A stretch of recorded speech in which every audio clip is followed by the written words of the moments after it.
Muy bien, ya estamos de vuelta en Voces de Nuestra Gente y le doy la bienvenida en esta tarde a la abogada Diana Molina. Ella es magíster en filosofía y es profesora de la Facultad de Derecho de la Universidad Cooperativa de Colombia Campus Pasto. En esta oportunidad ella viene a hablarnos acerca de la maestría en Derechos Humanos y Gobernanza. Diana, bienvenida.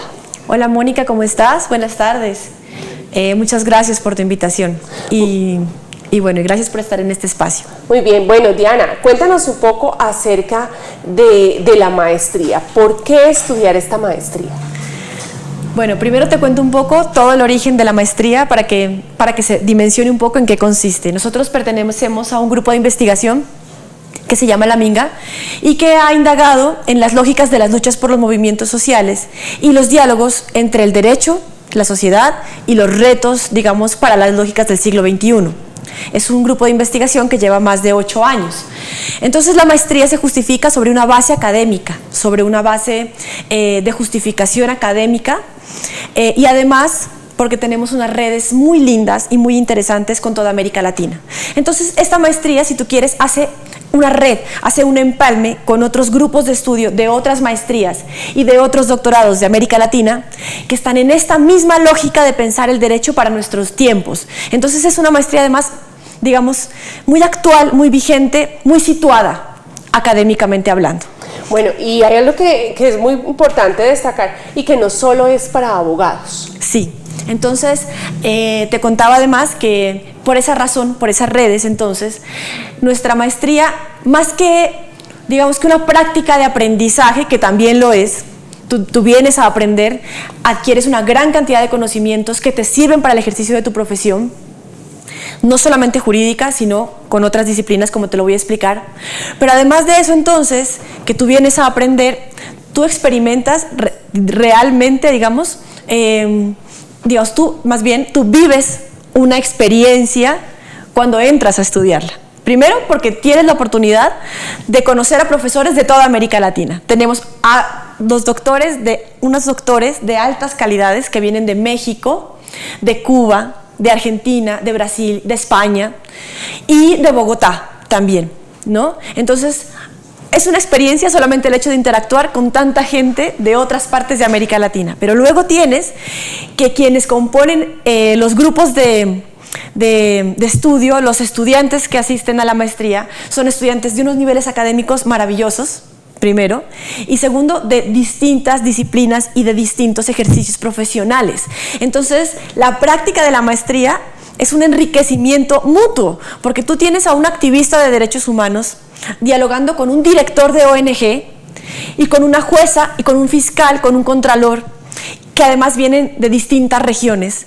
Entonces, claro, cuando el profesor plantea algún reto jurídico, entonces contesta un comunicador social, un politólogo, una abogada, un juez, un contralor. Entonces tú ves que ahí hay una discusión maravillosa.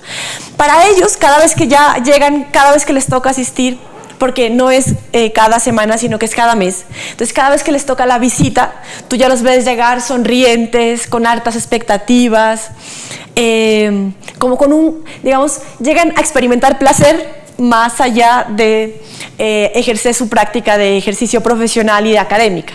En este fin de semana, incluso están en clase, sí, las personas que están en la maestría y está dictando la clase una profesora cubana. Sí. Cuéntanos un poco sobre ella.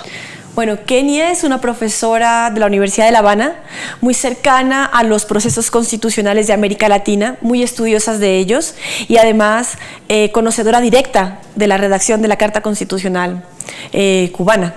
Entonces, con una formación académica vasta, interesante y además invitada internacional de varias partes del mundo. De hecho, ponte Ignacio, que fue el profesor que estuvo la vez pasada, se fue de Pasto a Japón, porque es un investigador y es un académico que dicta clases en otras partes de América Latina, pero que también está invitado a otras partes de Asia y que hace parte de redes de comunidades europeas muy interesantes. La próxima visita que viene un mexicano, él es consultor de la ONU, por ejemplo, y viene a hablarnos de litigio estratégico real, porque él está ejerciendo litigio estratégico en su país. Entonces tú encuentras ese tipo de actores. Hace 3 cortes vino Mauro Benente, el argentino, y él es el director de un grupo de trabajo de América Latina en pensamiento jurídico crítico. Entonces, él es el que coordina un grupo de pensamiento que está compuesto por investigadores del derecho de toda América Latina y viene a contarnos todo este tipo de discusiones.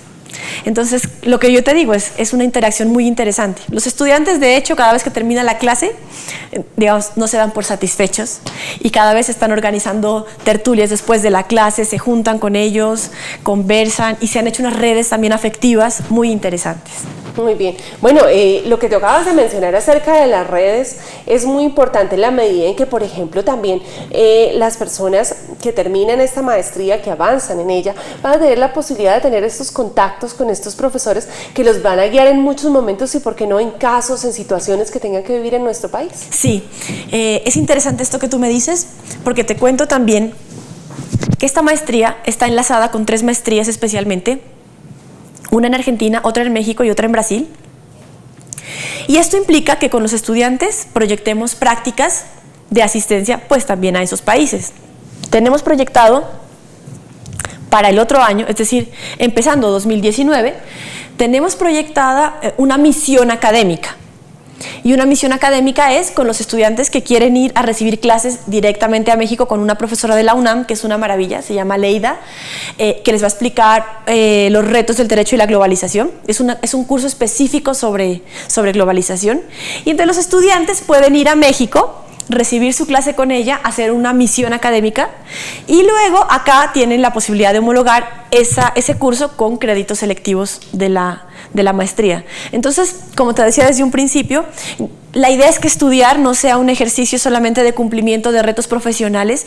Sí, está bien, yo necesito una maestría porque si soy abogado y no tengo maestría hoy en día, pues no cumplo con las expectativas laborales. De acuerdo, digamos, eso es interesante, pero nosotros quisimos hacer el plus de que la práctica de estudiar esta maestría signifique también una experiencia de vida interesante, ¿sí? Como cuando tú viajas. Cuando tú viajas a veces sí, a veces tienes que hacerlo por trabajo, pero tú regresas distinto, digamos, porque tú enriqueciste tu proyecto de vida, enriqueciste tu forma de entender el mundo. Y bueno, eso es un poco lo que sucede. Además, como te contaba también, porque tú te inmiscuyes en unas jornadas de trabajo en las que tú logras tener unos puntos de concentración interesantes. Esto significa que tú no tienes que estar cada jueves, ya cada viernes ya tengo que salir del trabajo, me voy, sino que tú te programas una vez al mes, desde el miércoles hasta el sábado, a estudiar. Y entonces esto también significa que tú haces una desconexión de tus ritmos y más bien realmente haces una conexión directa con el estudio. Y esto también significa un apoyo para los activistas, sobre todo de derechos humanos. Esto lo pensamos sobre todo pensando en activistas de derechos humanos. Esto significa que los activistas y la gente que está en las regiones, por ejemplo Tumaco, Ipiales, Túquerres, incluso tenemos matriculados de Popayán ahorita. Entonces, que a ellos les queda fácil organizar sus jornadas laborales para una vez al mes, desde el miércoles, pues tener nuestras clases. Muy bien. Bueno, ¿por qué estudiar derechos humanos? Creería uno que, bueno, eso es una cosa como lógica dentro del respeto y la justicia de nuestro país, pero ¿por qué estudiarlo? Sí, esa es una pregunta difícil. Es difícil. La maestría está diseñada, la maestría se llama Gobernanza y Derechos Humanos.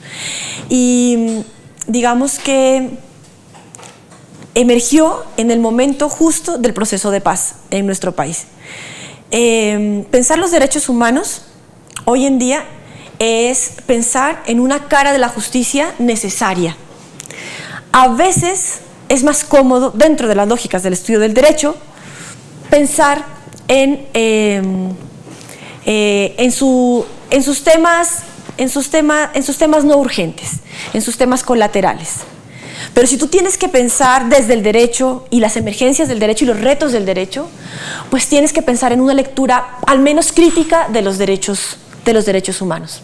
Entonces, tienes a una jueza, por ejemplo, que sí ejerce su judicatura, que sí piensa en su derecho procesal, que sí piensa en su estructura dogmática, pero que atraviesa la maestría de derechos humanos y que reconoce un asunto pendiente, que reconoce, como yo te decía, una emergencia, una necesidad latente de la justicia. Digamos que pensar en los derechos humanos es un poco aproximarnos a las discusiones y a las necesidades de la materialización de la justicia hoy en día, al menos desde una visión crítica de los derechos humanos, porque no es simplemente derechos, la palabra de los derechos humanos como una justificación de que las cosas se están haciendo bien, sino que es necesario la inserción de los derechos humanos como una forma de reclamar justicias en todos los escenarios. Entonces, por eso es interesante, porque cuando se hacen discusiones en cursos como políticas públicas, en cursos como teoría del derecho, en cursos como globalización, en fin, entonces todos los que pertenecen al curso, desde sus disciplinas, se tocan y se piensan y se enriquecen. Eso, digamos, desde la parte filosófica. Pero luego tú tienes que, desde la parte profesional, digamos que los derechos humanos son una ventana que se ha abierto a varias oportunidades profesionales. Entonces, tenemos a mucha gente que está en muchas ONGs o que tiene muchas aspiraciones y contactos directos con ONGs, pero también tenemos docentes, por ejemplo, de filosofía, que quieren profundizar su experiencia profesional con la relación de los derechos humanos. También tenemos activistas que realmente necesitan enriquecer los caminos para acceder a la justicia más idóneos en la defensa de sus propias comunidades. Entonces, y tenemos pues muchos estudiantes que están en el sector de la fiscalía, de la rama y demás. Y para quienes el estudio de los derechos humanos, la filosofía del derecho, la teoría del derecho, les ha servido para todas sus aspiraciones profesionales en términos de conocimiento. ¿Qué temas abordan en la parte de gobernanza? Bien, nosotros tuvimos claro que la idea no era pensar en una propuesta de gobernabilidad, es decir, cómo se gobierna bien, sino que pensamos desde un principio en las apuestas de la gobernanza, es decir, cómo se escuchan a las bases y cómo, digamos, cómo la sociedad civil y cómo las comunidades podrían acceder a prácticas de gobierno dialógicas. Entonces, gobernanza tiene que ver mucho con la idónea forma de ejercer relaciones entre los movimientos sociales, entre la ciudadanía y el Estado, el Ejecutivo y el Poder. En ese sentido, entonces, estas líneas sobre gobernanza se aplican mucho, por ejemplo, para el sector público y se discuten mucho estas relaciones entre la ideal forma de gobernabilidad, pero no una práctica agotada desde las instituciones, sino unos caminos interesantes desde las bases con la estatalidad. Esa es como la idea sobre gobernanza. Muy bien, bueno, Diana, ustedes en esta maestría tienen 4 semestres, o sea, ¿sí? Son 2 años de maestría. Ya han avanzado sobre ciertas temáticas con algunos catedráticos como los que nos mencionaste hace un rato. ¿Qué otras personas van a venir a esta maestría? Bueno, tenemos la próxima persona que viene, las 2 personas que vienen, que son de Ecuador, son docentes de la Universidad Andina. Uno de ellos, miembro del proceso constituyente en Montecristi. O sea que si tenemos la oportunidad de tenerlo con nosotros, eso creo que significará una experiencia, digamos, no solamente académica, porque es un gran académico, sino también una experiencia, digamos, algo que contar. No es una experiencia acontecimental, porque pues conocer a un constituyente sobre lo que significaron los retos y todo esto pues es interesante. Y otro de los profesores, que es un docente que viene de la Academia Alemana, muy interesante también. Muy interesante, director del grupo de trabajo de pensamiento jurídico crítico que yo te comentaba. Viene una activista de derechos humanos que es la colombiana que se ganó este año el premio UNESCO por la mejor investigadora en ciencias sociales. Este año se lo ganó una abogada. Es decir, en ciencias sociales tú sabes que compites con antropólogos, sociólogos, en fin. Y este año una abogada que trabaja con los con los movimientos sociales en el Caquetá, que además es una abogada muy interesante con un doctorado en la UNAM. Viene también para este año. Y tenemos al consultor que yo te contaba, al mexicano que viene, que es un consultor de la ONU, que es un profesor de una universidad mexicana y que ha adelantado unos litigios increíblemente interesantes en términos de extracción minero-energética. Es decir, en términos de problemas extractivistas. Estamos como proyectados sobre eso. Este semestre tenemos a nuestro doctor, que es Israel, también dictando clase, y tenemos a, digamos, una mujer de nuestra casa, que ahora es magistrada auxiliar de la JEP, que es la doctora Tania. Entonces viene enriquecida además con todas estas discusiones de la JEP, que son unas discusiones tan históricas, tan, digamos, tan en carne viva de lo que está pasando, de las discusiones sobre el conflicto armado en Colombia. Entonces viene enriquecida de todas estas cosas, pero además pues con una formación también en escuela alemana muy fuerte en derechos humanos. Bueno, yo quiero que no se nos escape algo que tú acabas de mencionar, y es, bueno, van a tener dentro de esa maestría que nos estás contando 2 personas de la casa, o sea, 2 personas que trabajan en la Universidad Cooperativa de Colombia, que hacen parte también de este grupo de investigación que nos mencionas. Sí. Lo que yo te decía es muy interesante de rescatar de esta maestría, y es que esta maestría está pensada por los investigadores de su casa. Israel Biel, que es un experto en derechos humanos, que viene de trabajar en escenarios internacionales de el más alto prestigio a nivel mundial, y además que tiene pues su doctorado en la Universidad de Valencia, y pues la doctora Tania. Pero además los estudiantes de nuestra maestría están desde primer semestre pensando en su proyecto de investigación. O sea, no están solos. Y eso quiere decir que ellos se articulan con nuestras líneas y no están como abandonados a la deriva de, bueno, voy a empezar una investigación y ahora, ¿qué autores empiezo a coger? O este problema de la comunicación con los asesores de otras partes que, ¿cómo te va con tu tesis? Hasta ahora no me ha contestado el teléfono mi asesor. Es la típica respuesta, porque son asesores de otras ciudades con agendas muy apretadas. En cambio, nosotros tenemos sesiones permanentes. Entonces, por ejemplo, este viernes tenemos toda la tarde sesión de asesorías en trabajos de grado, porque queremos hacer un acompañamiento directo sobre el tema. Y muchos de nosotros interactuamos con ellos a través de seminarios, electivas y desde el acompañamiento directo en sus trabajos de grado. Muy bien, también quisiera como enfatizar que la doctora Tania Bolaños, ella es PhD en Derechos Humanos. Ella es PhD en Derechos Humanos.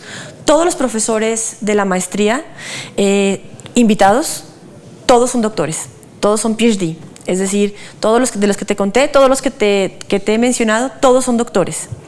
Entonces, eso le da un plus a nuestro programa también. ¿Qué importancia tiene que sean doctores los que dictan esta maestría? Bueno, es una importancia fundamentalmente académica. Digamos que un doctor tiene una carta de presentación sobre un proceso académico de vida. Un doctorado quizá tú inviertes de 5 años a 7 más de tu vida, y eso pues es...